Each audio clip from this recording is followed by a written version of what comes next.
I quit my job after years of burnout and was made to sign a non-compete. Boss offered me a pay bump with perks when a client need help, but then he screwed me in the end. The results of this story takes place roughly 6 years ago. Conversations are not verbatim since it's been that long, but pretty damn close. English is my only language, and I barely have it mastered, so feel free to come at me in the comments for any mistakes. I broke this novel into chunks so you can jump around. I'm giving you as much detail as I can so you appreciate the level of satisfaction I felt when this whole thing came full circle. Background. My previous job title was as an office service consultant/technician. What is that, you may ask? Well, basically, if it was in an office environment, I was probably going to be dealing with it at some point in time. Over 21 years ago, I started working as a service technician fixing office equipment, copier, printers, typewriters, faxes, etc. The company I started working for was the local go-to for everything office-related, from furniture, equipment, supplies, and more. The closest name brand office store was a 40-minute drive over a mountain, so it was steady work. We offered local service and delivery for everything we did/sold. This was pre-Amazon days, so back then this was a big deal. After 2 years of me working there, the company expanded and merged with 2 other local businesses to include PC repairs, networking, phone systems, and providing dial-up service, the good old days of waiting 3 minutes or more for a webpage to load. Now, prior to this merger, I had already gotten into PC work personally for myself and family/friends when the need arose. But with the merger, I was finally able to learn more and expand my knowledge. So now my job included all office equipment, PCs, phone systems, and some networking. Since support service included so much, most places were sold service contracts where the customer would pay a flat monthly/quarterly/yearly rate for whatever they wanted included. You want us to deal with the copier/printers, and you'll deal with PC issues as needed, no problem. You want us to take care of everything electrical in the office other than the actual electrical wiring, you got it. This went on for another 2 years, and eventually a bigger company from a major city 70 miles away wanted in on all the smaller town customers they were missing out on, so they bought out the company I worked at. Basically, nothing really changed except the name on the paycheck and who had final say on things. Everything else was business as usual. Now, prior to being bought out, things were run as a local business, and that's how the customers were treated, as local customers. After about a year and a half, the big city bosses felt that since they made big city profits, this should also apply to out local smaller town customers, so they started increasing prices on everything to match big city numbers. This went about as well as you think. Customers started seriously complaining and dropping contracts. The office supply section was dropped completely due to most folks going to the name brand store over the mountain and still saving money, as well as online ordering really starting to take off. My manager at the time had been the lead tech/service manager since I started and was on good terms with all our customers who had contracts since he maintained/sold them. He hated how things were going and knew it was a matter of time before customers dropped our services due to price hikes. He asked if I would join him as his lead tech if he started his own business, and promised me I'd eventually be service manager as the business expanded. Me, being the stupid 20-something idiot I was, I believed him and said yes. So he started his own business and cut ties with big city company. Customers eagerly jumped ship and signed back up with the local guys they had known for years, now back at local prices. The business shifted into focusing on everything office-related except supplies. Our line of thinking was, we will do anything if the price is right. The boss shifted to sales and furniture while I was left to deal with everything technical. If the customer asked about something, and he would say, sure thing, let me get you some numbers. Then tell me to figure out the technical side while he'd handle the logistics. Need a security camera system for the local water treatment plant? No problem. He'd figure out the floor plan and how much cable we'd need. I would figure out what hardware was needed, cameras, DVR, wireless points, etc., and how to make it all work. Switching jobs. Going from shit job to the promised land, angelic chorus HHHHHH. I worked for my manager's new business for roughly 9 to 10 years as the only technician in Dick's company. We had attempted to hire several other techs, but no one lasted more than a few months due to the sheer amount of things we worked on, the area we covered, and my boss being, well, I'll just say it, a dick. I averaged 3,000 miles a month and was working probably 50 to 60 hours a week for a 40-hour salary. With all my extra hours, I was making less than $10 an hour, losing my sanity, got 0 time off, and was generally fried from the service gig entirely. I told my boss I needed a raise to match my years of experience and actual hours put in on the job, as well as some actual time off, that if I took a day off I was left the hell alone. He said sure, we'll talk about it, and then ghosted me when I tried to get time to talk. I let this slide for 2 months while I started looking for another job. I got lucky and ended up going to an open house at a local manufacturing plant that makes medical equipment. After going through and seeing what they made along with the tech that was backing it, I knew I wanted to work there. I applied and got a call back in less than a week. The guy who called was very nice, and we talked for a bit. After the standard corporate questions, I explained how I went to the open house and was really interested in the new tech they were developing and couldn't wait to be a part of something bigger. I think this may have genuinely gotten to him because he asked me to hold for a few minutes. He wanted to check something. When he got back on the line, he asked if I could come in for a formal interview on site in 2 days. My response was, absolutely. 2 days later, I do my in-person interview, and things go just as good as the phone interview. During the interview, I explained that if I got hired, I would need at least 2 weeks to let my current employer know and give them my notice. At the end, the lead interviewer shook my hand and said, I can't officially say this today, but if I were you, I'd put in that 2-week notice. You'll be hearing from us by the end of the week with a couple of things we need finalized to get your employment started. I was overjoyed. This new job would be hourly with overtime. Way better pay than my current job with shift differential, 3 paid weeks vacation, and 10 days sick time. To me, this was basically hitting the lottery. Story time. Compliance. I was a field service tech for a total of 15 years. I've worked on more equipment than I can remember and enjoyed it for the most part. Mainly office equipment, PCs, and networks, but I did have the occasional phone system, camera systems, fire alarms, security doors, badge systems, remote entry systems, and more. Due to the sheer amount of different tech I dealt with, I kept very meticulous notes, made wiring diagrams, recorded master passwords or backdoors to any of the systems I didn't work with on a regular basis, and kept backups of software related to any of the install/operations. I did this with everything unless otherwise specified by the customer, since I was going to be the guy fixing it if things went sideways. I was also in charge of training the customers on the tech. This led to me being a serious jack of all trades and some serious burnout due to being the only tech. I finally had the opportunity to switch jobs, so I put my 2-week notice in with my old job, and this is the basic conversation I had with my old boss over the phone. The cast is as follows.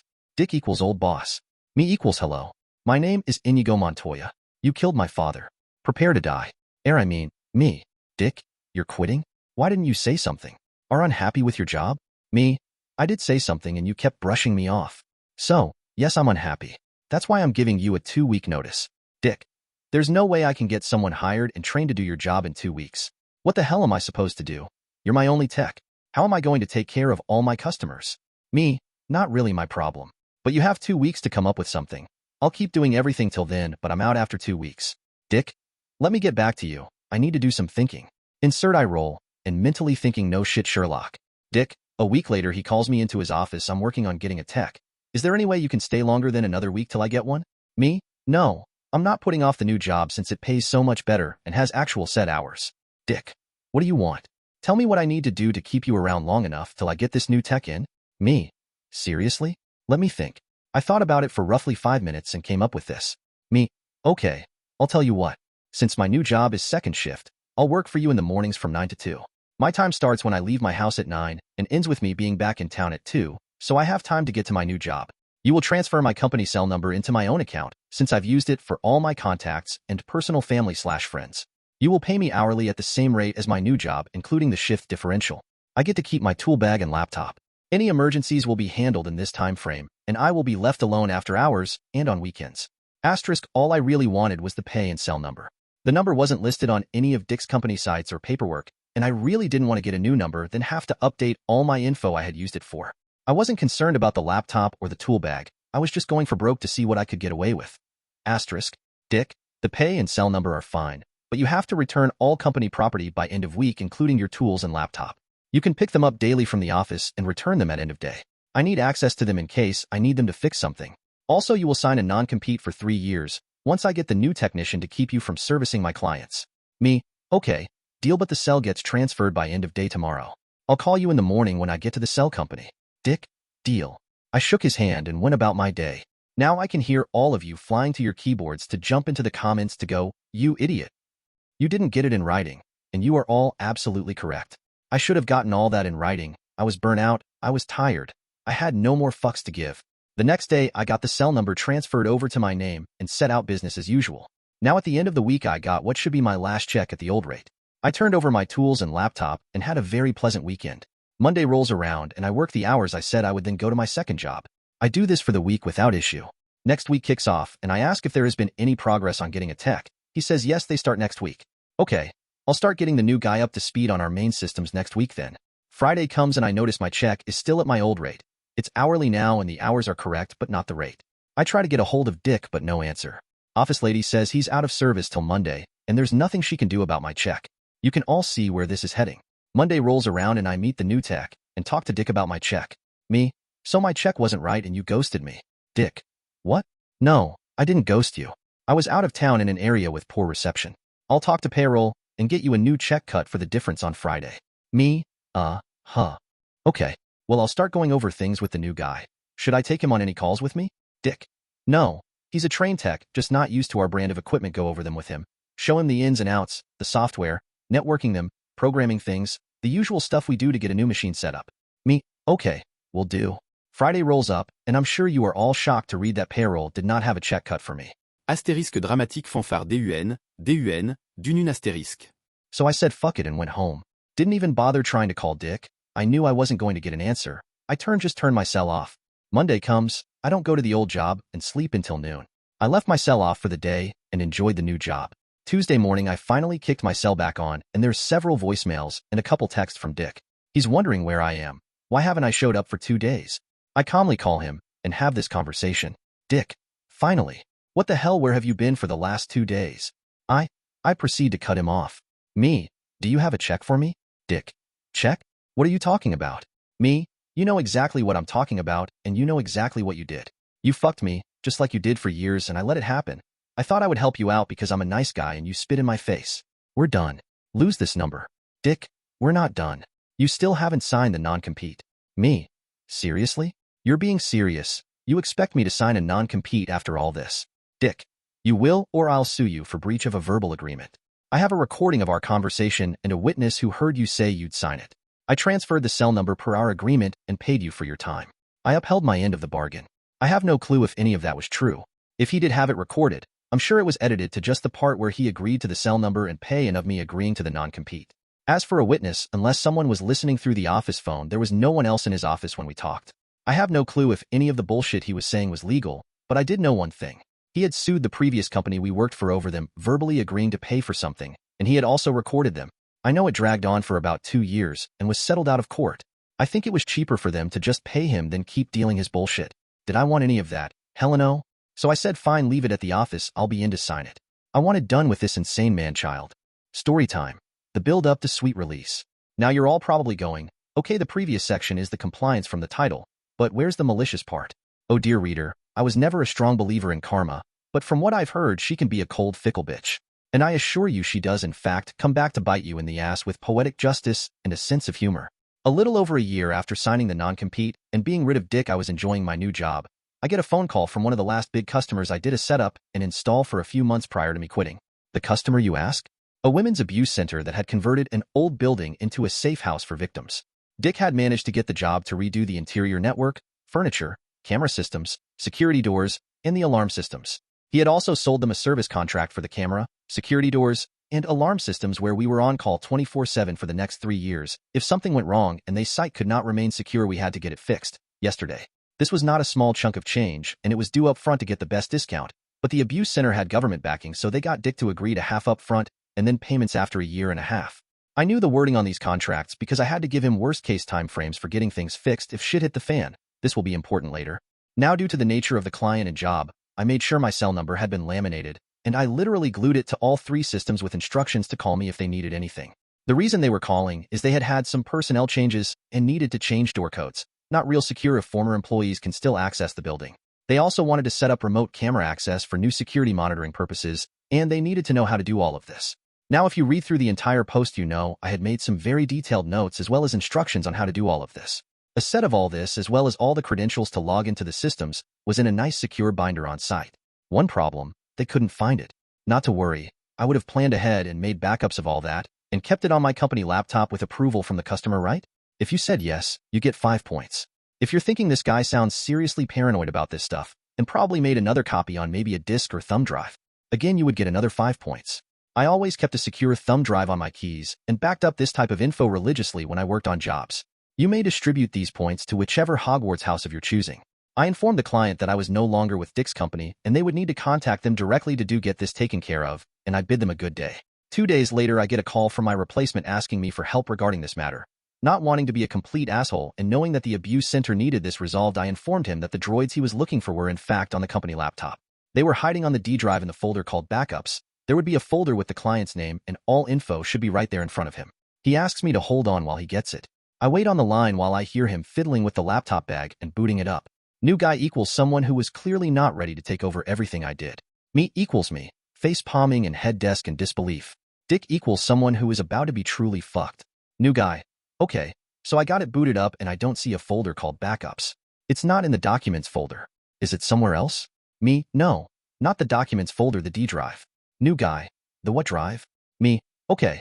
Open up my computer, you should see the C drive and the D drive right next to it. New guy. Oh, there it is, hang on. A window popped up. It's saying an insert disk. Me. I'm sorry, it's saying what? New guy. It's saying please insert disk. Me. Are you clicking the E drive by chance? New guy. No, there's only the C and D drive. Our more tech-savvy readers probably know exactly what's going on. Me. So, just to be absolutely clear, there is only drive C and drive D listed, no drive labeled E? That's what I'm hearing, correct? New guy. Yes. Me. You didn't happen to reformat the laptop or anything like that? New guy. No. I only do copier/printer work. Dick's kid does the PC stuff. Me. Can you tell me what the icon looks like in the bottom left corner? Is it round with 4 color square, or is it 4 white squares? New guy. For white squares, why? Me. Is Dick in the office? I'm going to need to talk to him. New guy. No, he is out right now. Me. Okay.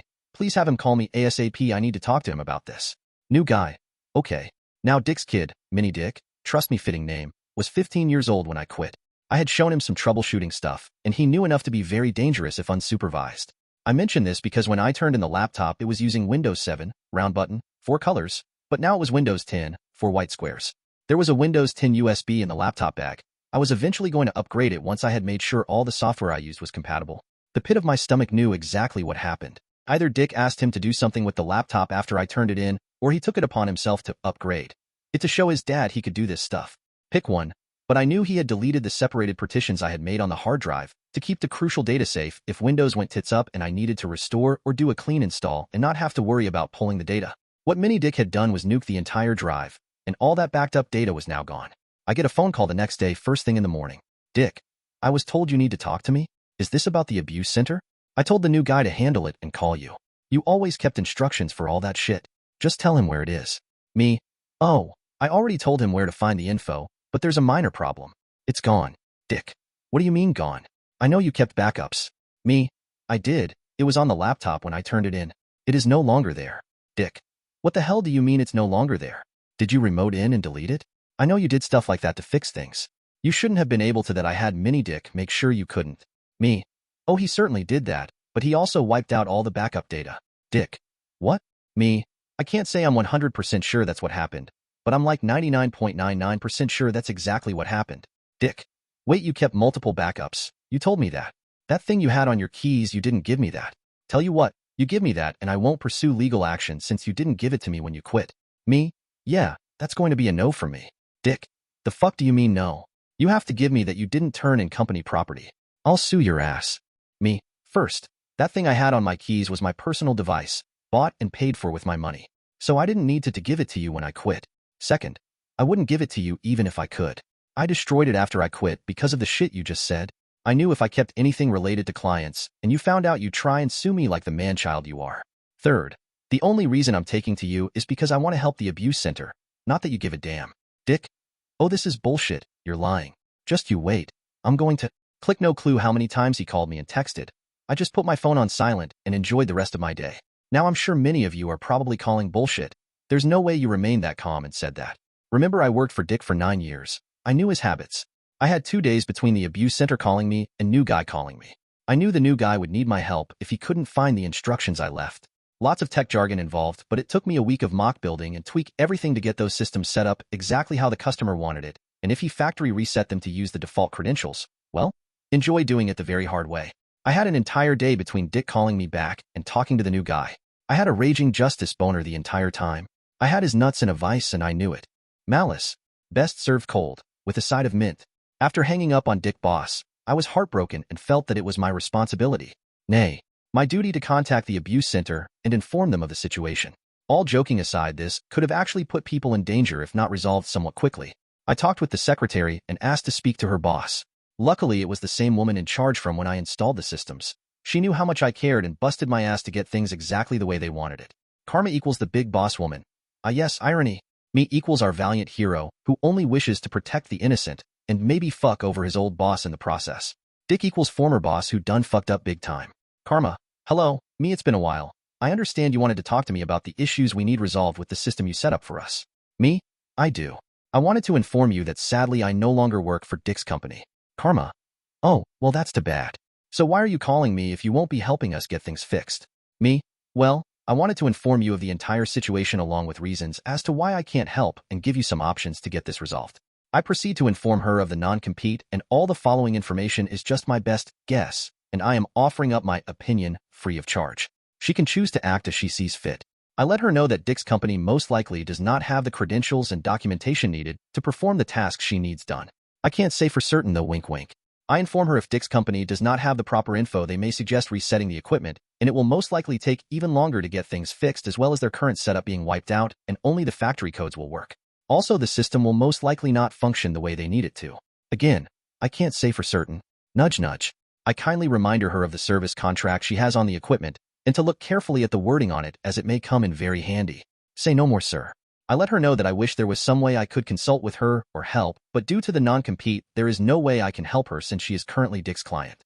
I make several suggestions on how to possibly deal with the situation after reviewing some things and getting options. After all this, she thanks me for my time and said she was going to be busy the next few days. Now here is where all the malicious compliance comes to a head. I mentioned above for Karma to really look at that service contract for one major reason. The wording on her contract stated that if Dick's company was unable to resolve any issues the customer had within 3 days, then Dick's company was on the hook for any expense the customer incurred to work around said issues. Now, this was pretty standard wording on our service contracts, but they were mostly for smaller equipment and were worded as 2 business days. Basically, if company can't fix a printer or copier and customer has to go get things outsourced, company had to pay for it. Karma's contract was worded as 3 days due to the site being occupied every day and weekends had no visitors allowed. I knew this because when Dick was selling the contract, he had me talk it up in front of the abuse center's board. To me, worst case scenario meant the main systems all somehow got nuked. We'd be out same day to confirm DOA equipment and overnight new units that day. Again, worst case, it takes 2 days to get a system in on site. I drop it in place, reprogram, and boom, they're back up. The door systems all had emergency push bar on the inside, and the 2 inner steel doors had keys if power and backup power was dead. They were kept off-site for security. Now on to possible situations and solutions. Since they could not remove the old codes and enter in new ones for the personnel changes, this posed a security risk. To remedy this, Karma should hire outside security to be on site until the old codes could be deactivated. If company cannot get the system working soon, then Karma should contact the manufacturer's support line and request an on-site technician to come out and fix it for them. I know what took me a week to do would probably take a certified tech a couple hours at most, since they know the systems inside and out. However, those techs are hellishly expensive, and getting them on site quickly, you'd better get some lube and try to spread your cheeks for that incoming railing. If company cannot fix issues, then why did they sell the service contract to begin with? If they cannot service the equipment, Karma should get the contract canceled and try to get money back, since Dick's company did not support the products they said they would.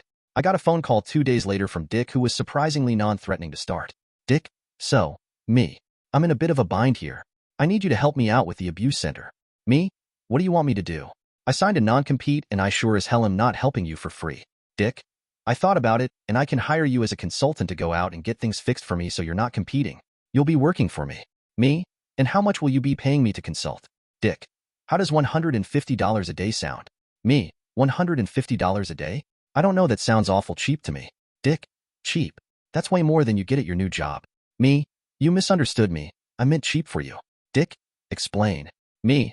I'm just guessing it's probably costing you a lot more than $150 a day to pay for outside security around the clock at the abuse center.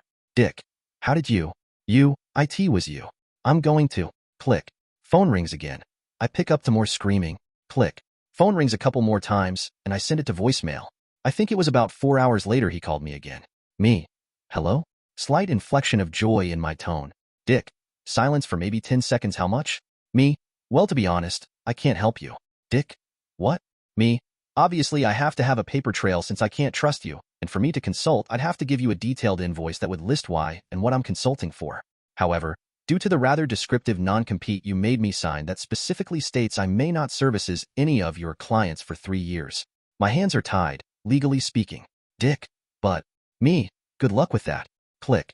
I immediately blocked his number and laughed so I cried for probably 30 minutes. I don't think I've never felt that good. Fallout. Hazmat suits suggested. I got some details from the secretary at the abuse center. She was a chatty Cathy and loved drama. She talked my ear off when I did the install, so I called her a couple months later. Karma ended up having to get an on-site tech from the manufacturer to reset and redo everything. Not sure how long it took, but I know it wasn't cheap. On-site security was kept in place till the system was back up and running. Karma and the board went after Dick for all the contract money, the expenses incurred, the installation cost, equipment costs, even the legal fees. From what the secretary told me, he settled out of court. She didn't have an exact number or what all they got him for, but it was damn close to 6 figures total. I ran into several secretaries from other businesses I used to service and got even more details later that year. His tech quit, and he ended up selling the service side of the business to a company over the mountain. He sold his local storefront and downsized to an office closer to his home and focused mainly on furniture installs. Just last year, I ran into one of the owners from back when I started as a tech. Him and Dick were friends, and according to him, Dick is out in Texas working at a furniture place while the wife/ex and kids are still in state. He used her name, and I didn't bother asking the status. I genuinely didn't care. Subscribe and like for more videos.